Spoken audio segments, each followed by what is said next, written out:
I just want to say, first off, welcome to the newcomers. I first tried Alanon in 2005 when my marriage to an alcoholic was kind of entering its death throes, and I hated it because everyone was praying and complaining about the minutia of their life, and I didn't see how that was helpful. The second time I came to Al-Anon was in October 2016. So yeah, it took me 11 years to make it back into these rooms, which is my way of saying, if you don't think it works for you, please try. Don't wait another 11 years, but do it however you want, because that's how this program is. But part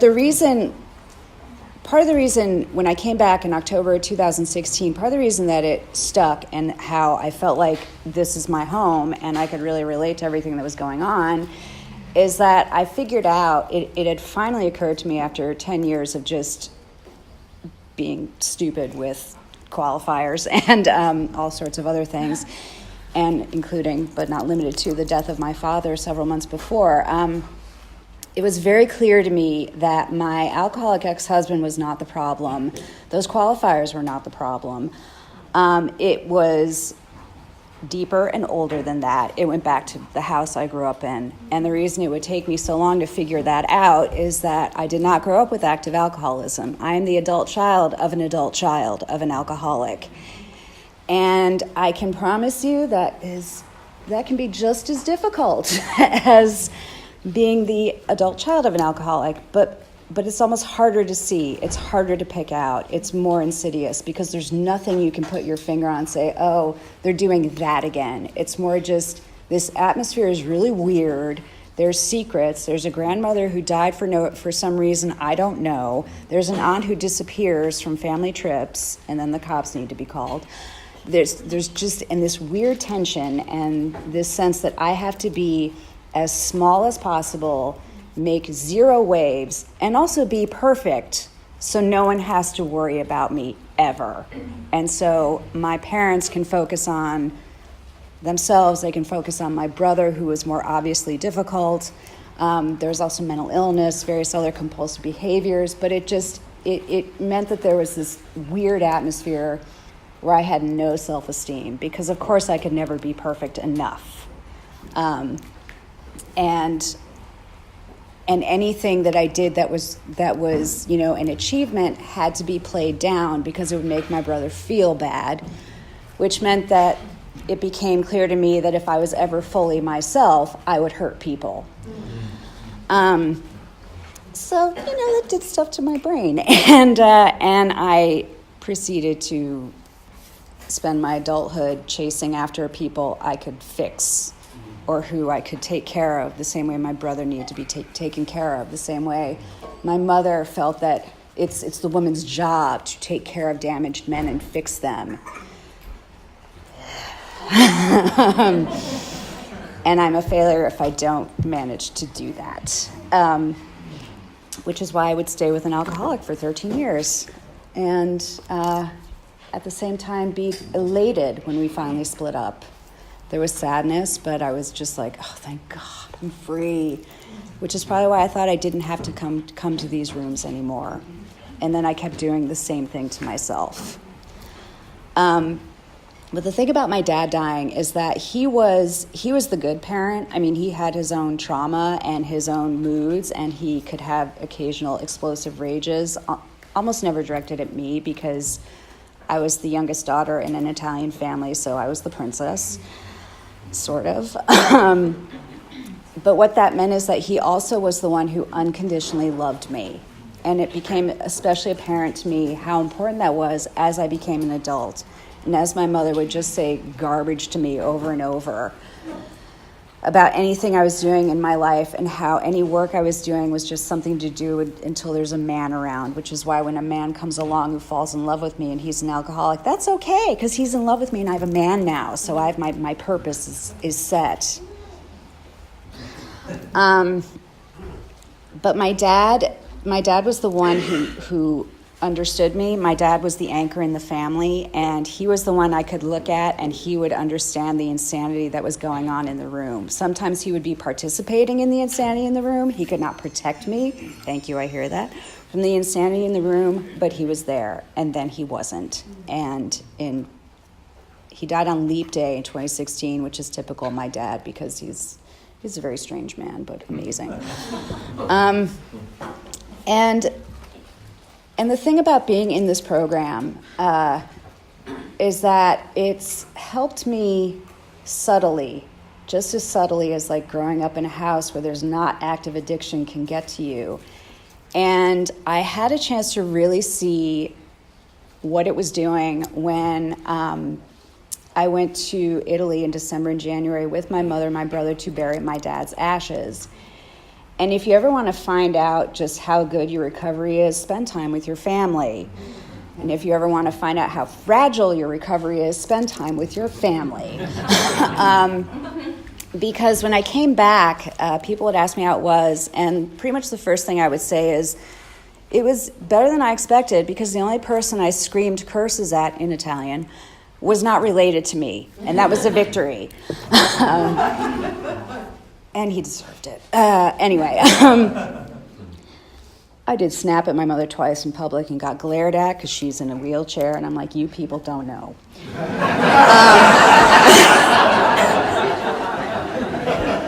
But I started to kind of notice things about how my mother and my brother function. I became very conscious of them in a way I wasn't before. And the thing that really stood out for me is how their favorite phrase is, we should have.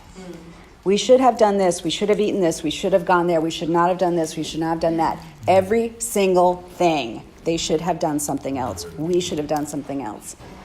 Usually something they had already shot down earlier in the day when it was initially suggested, sometimes by me. Which is fabulous. And the thing that was really getting to me, and of course I'm like, okay, why is this really getting to me? Because this program teaches me if something's really bugging me, there's a reason for that. It's usually historical. And being the we should have person, that was me. And now I can't stand it when they do that because it means that they're not enjoying anything. There's no possibility to enjoy anything because you are constantly living in this state of regret. Everything would have been better if. There's no chance of being in the moment and finding the joy that's in the moment, finding whatever pleasure there is in what thing got messed up or didn't go the way they should have. And it also means that you're just constantly beating yourself up. My brother is constantly beating himself up, and I also constantly would beat myself up. I was always worse to myself than anyone around me. Even when thank you, I hear that. So, and what this did for me was really show me how much living in the present is such a key part of this program for me, and a key part of just existence and kind of starting to deal with the mess that goes on in my brain, because, oh my Lord, does it go on in my brain 24 hours a day. But if I'm focusing right here on the moment, that mess will quiet down. It'll go away, and I'll see what's good. I will see what is, if something bad has happened, maybe I can see what the opportunity is, or I can just have the bad feeling and let it go. Because the other thing about we should have is like you're also not dealing with the feelings that are happening. They're totally not dealing with the feelings that are happening. I was the only one who cried at my dad's gravesite because I could access that feeling. And even though I'm surrounded by this family where crying in public is just not done, and I don't know if my mother has ever shed a tear about my dad dying, even though they were married for 55 years. She's that kind of stuffed. But I was just like, yeah, I'm going to cry because I'm handing over my dad's ashes at the gravesite. You cry when this happens.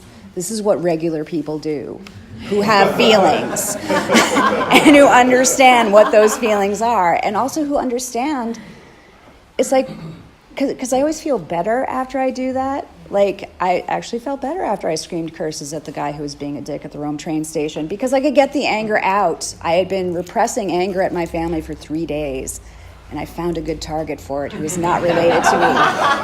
And it felt amazing. It also made my mom laugh. It made her day. Bonus. So, but again, it's I see the way that they are and how they think and how they live. And I just like, that is not me. I can feel how much it's not me anymore. And I would start to hear like the we should haves coming into my brain the more time, and I'll wrap up with this, the more time I spent with them. And I was so consciously like, no, don't. And when it would slip, I'd be like, all right, fine. I'm not perfect. So that's what I got for today. My mother, that my ex-husband was an alcoholic 13 years in, and she apologized for raising me to be the perfect enabler. And that is the closest I've gotten to any acknowledgement of what it was like growing up in that house. And it's the closest I'll get to an apology from her, and it was mind-blowing, because she had raised me to be the perfect enabler. Controlling, managing, all of the don'ts I did on the list of do's and don'ts that we have, the whole thing. But the other thing that struck me about this reading is the mother. I don't call my mother, by the way. I call her mom. This sounds like a weird horror movie. I've come to realize, doing the work, and I'm almost on my 6th step now, that my mother, and this is the thing we hear over and over, they're doing the best they can. My mother lost her mother when she was 15. Her mother killed herself with booze and pills, and my mother was stuck raising her 2 little sisters because my grandfather was an asshole.